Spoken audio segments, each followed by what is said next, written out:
Eklavya classes Sirsa का एकमात्र शिक्षण संस्थान जिसने दिए 400 से अधिक सीईटी क्वालिफाइंग।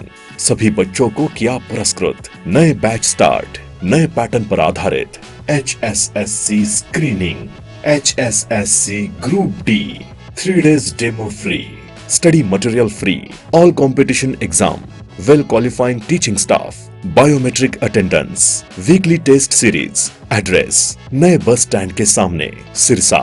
Contact 9055 96396 and 9055 96496। नमस्कार, स्वागत आपका के हरियाणा पे। मैं हूं आपके साथ रमेश जाखड़ और इस वक्त मैं मौजूद हूं घग्गर नदी के बिल्कुल तट पे।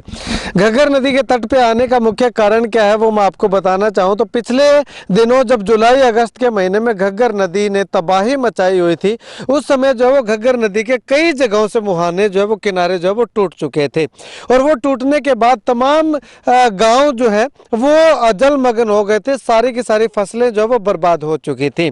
फसलों का मुआवजा कुछ एक तो दे दिया सरकार ने, लेकिन इसके साथ ये एक घोषणा और की थी कि घग्गर नदी के मुहाने जो है वो अति शीघ्र मजबूत जो है वो किए जाएंगे। तो वो मुहाने कितने मजबूत हुए हैं, सरकार की ओर से, प्रशासन की ओर से कितना काम हुआ है, वो दिखाने के लिए आज मैं घग्गर नदी के तट पे आया हूं, क्योंकि आज से 4 या 5 महीने के बाद फिर वही हालात होने हैं। घग्गर नदी में पानी फिर ज्यादा आना है तो आएगा, तो उसके लिए प्रशासन कितना तैयार है वो दिखाने के लिए यहाँ पे जैसे मैं पहुंचा तो मुसाहिब वाला गांव में इस वक्त मैं मौजूद हूँ। मुसाहिब वाला गांव के कुछ किसान हैं, सरपंच हैं, गांव के लोग हैं, वो यहाँ पे मौजूद है। क्योंकि जब भी घग्गर नदी में पानी आता है, घग्गर नदी में पानी आने की सूचना भी मिलती है, तो इनकी धड़कनें जो है वो लगातार तेज होने लगती हैं कि कितना पानी आएगा, क्या गाँव की तरफ तो नहीं आएगा। ये इस तरह की चर्चाएं जो वो अक्सर गाँव में देखने को, सुनने को मिलती हैं। अब ये तट पे मैं मौजूद हूँ, ये तट दिखाना चाहूंगा थोड़ा।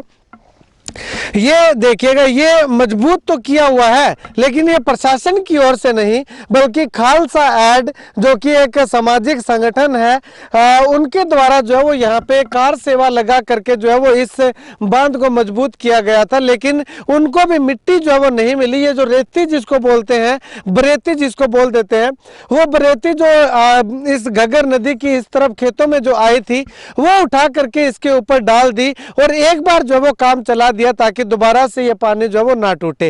लेकिन अब जैसे ही इसमें पानी ज्यादा आएगा तो ये बांध जो है वो टिकने वाला नहीं है। इसके अलावा दूसरी तरफ मैं आपको अगर कैमरा सहयोगी से गुजारिश करूं तो उधर दिखाना चाहे तो उस तरफ भी आप देखिएगा कि ये बरेती का बांध जो है वो बना हुआ है, लेकिन प्रशासन की ओर से यहाँ पे एक ट्राली भी मिट्टी की जो है वो नहीं डाली गई है। इसी का परिणाम है कि वो सामने आप देखिएगा, जैसे घग्गर नदी ने अपनी तबाही मचाई तो वो सामने की जगह जो आप खाली दिखाई दे रही है वहां पे ये बरेती भर चुकी थी और उस किसान के पास इतना पर्याप्त पैसा नहीं था कि वो अपने खेत को जो है वो सही करवा सके। जितनी मिट्टी इस बांध को बनाने में चाहिए थी वो आसपास के खेतों से उठा ली, लेकिन उतनी जगह है वो खाली रह गई। तो उतनी की उतनी जगह आप देखिएगा बिना फसल के ये इतनी क्रीम वाली जमीन जो है वो खाली पड़ी हुई है। तो चलिए अभी गांव के लोग मेरे साथ मौजूद हैं, इनसे बातचीत करते हैं कि आखिर ये क्या कुछ कहते हैं। घग्गर नदी पे जो पड़ने वाले गाँव है, मुसाहिब वाला गाँव है, इसके अलावा और भी गाँव की रिपोर्ट मैं आपको दिखाऊंगा।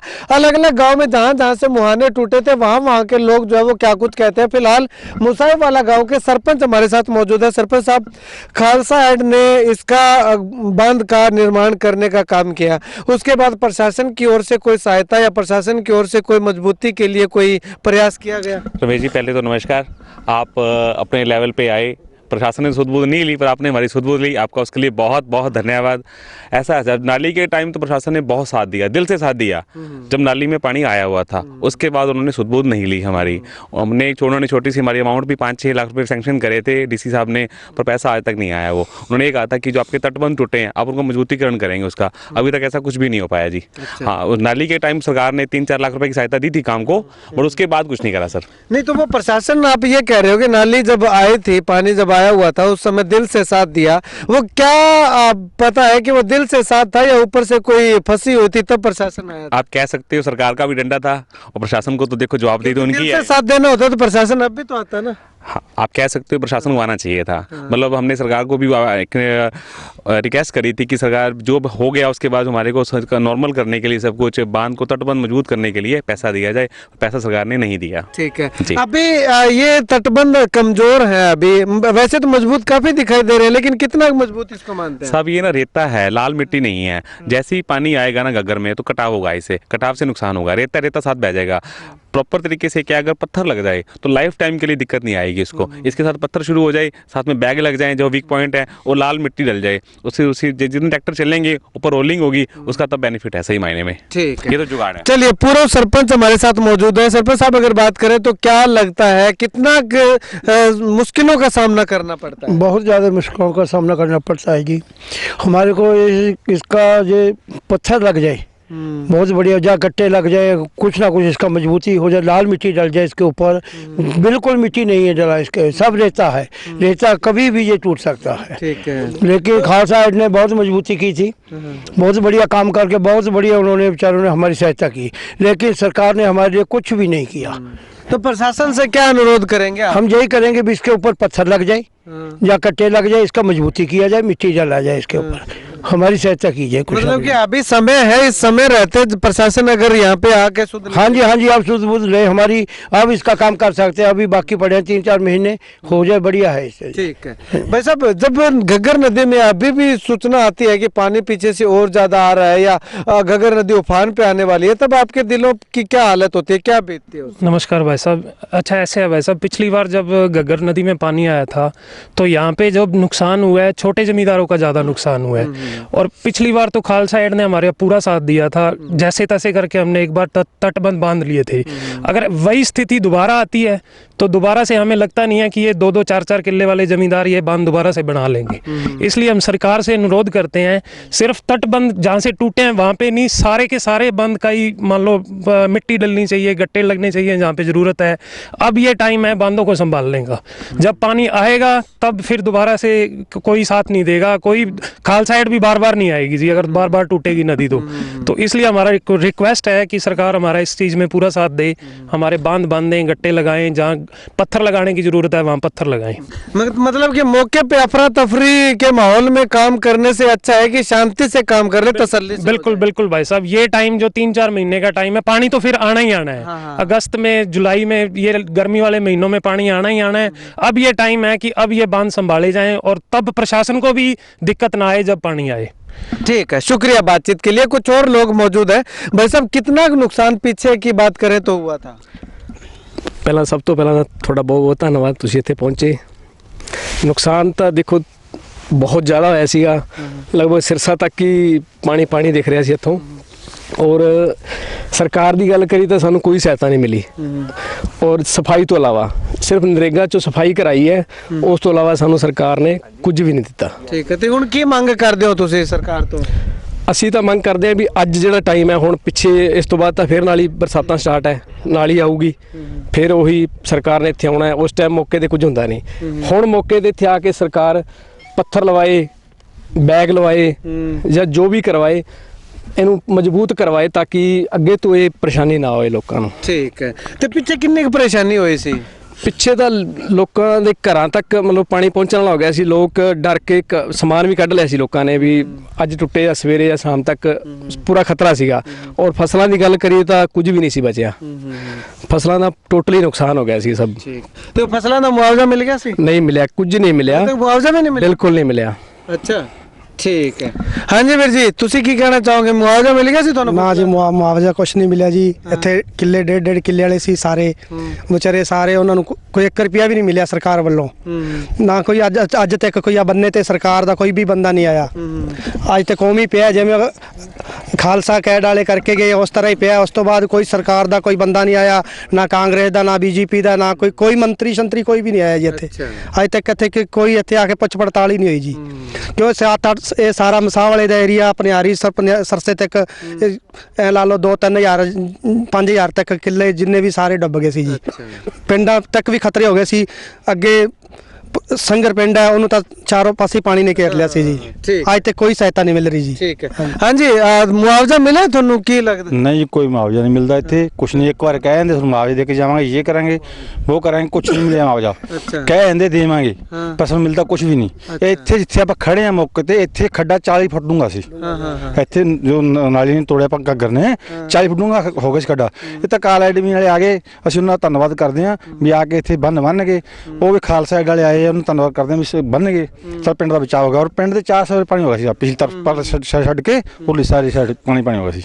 ਔਰ ਸਾਡੇ ਪਿੰਡ ਦੇ ਲੋਕਾਂ ਨੇ ਜੋ ਬਾਹਰੋਂ ਰਾਸ਼ਨ ਪਾਣੀ ਆਇਆ ਉਸ ਨਾਲ ਗੁਜ਼ਾਰਾ ਕੀਤਾ, ਨਾ ਕਿ ਘਰ ਪੱਠੇ ਵੱਢਣ ਨੂੰ ਨਹੀਂ ਸੀਗੇ ਐਸੇ ਲੋਕਾਂ ਕੋਲੇ। ਔਰ ਆ ਭਾਈ ਸਾਹਿਬ ਸਾਡੇ ਕੋਲੇ ਖੜੇ ਆ ਗਿਆਨੀ ਜੀ, ਇਹਨੇ ਤਾਂ ਢਾਣੀ ਵਿੱਚ ਆ ਗਈ ਪਾਣੀ ਦੇ 4 ਸਵੇਰ ਪਾਣੀ ਹੋ ਗਿਆ ਸੀ ਢਾਣੀ ਦੇ ਵਿੱਚ। ਢਾਣੀ ਸਾਰੀ ਪਾਟ ਗਈ ਔਰ ਨੁਕਸਾਨ ਕਾਫੀ ਉਹ ਘਰ ਪਏ ਹੋਏ ਨਾ, ਕਾਫੀ ਨੁਕਸਾਨ ਹੋ ਗਿਆ ਇਹਨਾਂ ਦਾ। ਔਰ ਕੋਈ ਸਹਾਇਤਾ ਨਹੀਂ ਮਿਲੀ ਜੀ ਕਿਸੇ ਨੂੰ ਵੀ।